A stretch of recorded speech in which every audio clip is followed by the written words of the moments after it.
Welcome to the Point. We are continuing our series on revival. In the previous episode, we explored the historical necessity, reality, and purpose of revival throughout history. Revivals have played a crucial role in shaping the church and society. In this episode, we'll examine some of the major revivals in Europe and North America in the 1700s and 1800s. The First Great Awakening, as it is called, took place between 1727 and 1780. It began in Germany with Count Zinzendorf and the Moravians, emphasizing unity, prayer, and missions. In Great Britain, John Wesley, Charles Wesley, and George Whitefield focused on outdoor preaching and small group meetings. One of the great historical examples of revival leading to a Reformation principle is the Wesleyan revival of the 18th century and its effect on England. Wesley himself spoke out strongly against the slave trade and encouraged William Wilberforce in his anti-slavery crusade as a member of Parliament. Not only were there many salvations with baptisms, but there were also many societal reforms. The revival resulted in an era of Christian social reformers and the reforms, anti-slavery societies, prison reform groups, relief agencies for the poor, and others were started. Numerous missionary societies were formed, and hospitals and schools were multiplied during this awakening. Not only did this spiritual awakening bring about many social reforms, such as the abolition of slavery in Great Britain, but some historians believe it saved England from a bloody revolution like the one that was in France. In North America, a young republic had not yet come into its own and was already in a desperate spiritual and societal state. The spiritual foundation that the new land was founded upon was significantly eroding. In America's 13 colonies, God used Jonathan Edwards and George Whitefield to lead a revival and a spiritual awakening with prayer and preaching. Edwards was a prominent leader in this movement as it spread throughout the communities of New England and the pioneering settlements in America up and down the East Coast. Edwards' preaching and the work of the Spirit transformed lives and entire towns. Converts to Christianity reached 50,000 out of the 250,000 colonists that were in Massachusetts. The conversions increased, and this spiritual awakening began to spread up and down all of the colonies. The Second Awakening, which was in 1792 through 1842, started in England. And in the 1800s, revival fires were burning again in the United States of America.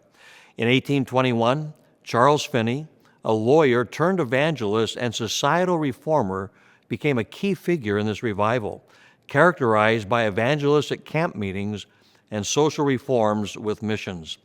The Third Awakening, from 1857 to 1859, known as the Prayer Revival, began in North America. Jeremiah Lanphier, a businessman, began noon prayer meetings in New York City in September of 1857.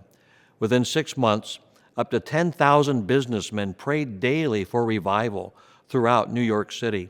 The revival spread from New York to Philadelphia and then throughout the country, as well as over to Wales, Scotland, and Northern Ireland. The fruit of the Third Awakening was 2 million converts, 1 million within the church and 1 million from outside the church. In the following years, slavery was abolished in the United States, and reforms were instituted in prisons, in labor, in education, and in medical care. In summary, the revivals and spiritual awakenings of the 1700s and 1800s saved a young nation from ruin and redirected it with the needed spiritual reformation. Revival is relational and missional in its context. It's relational in terms of our standing and relationship with God, and it's missional in the terms of living out the heart and the ministry of Jesus in the energy and power of the Holy Spirit through transformed lives.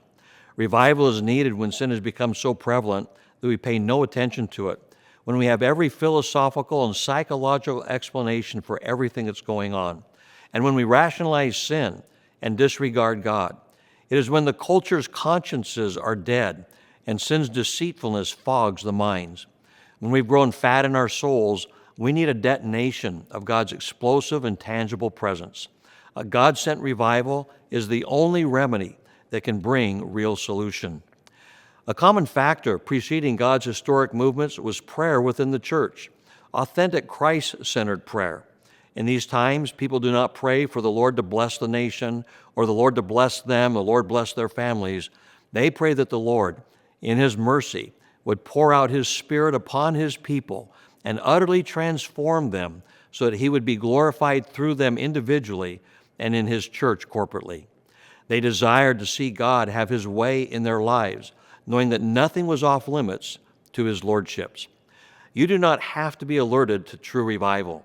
You will know it when you experience it. His infinite love, holiness, and power are profoundly experienced by all.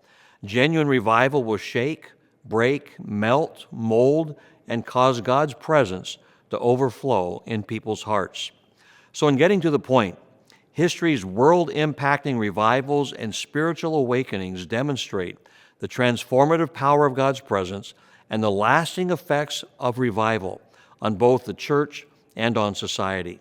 As Christians today, we can draw inspiration and hope from these historic examples, knowing that God is still in the business of bringing renewal and transformation to His people and to the world. We will continue highlighting the history revivals in our upcoming episodes.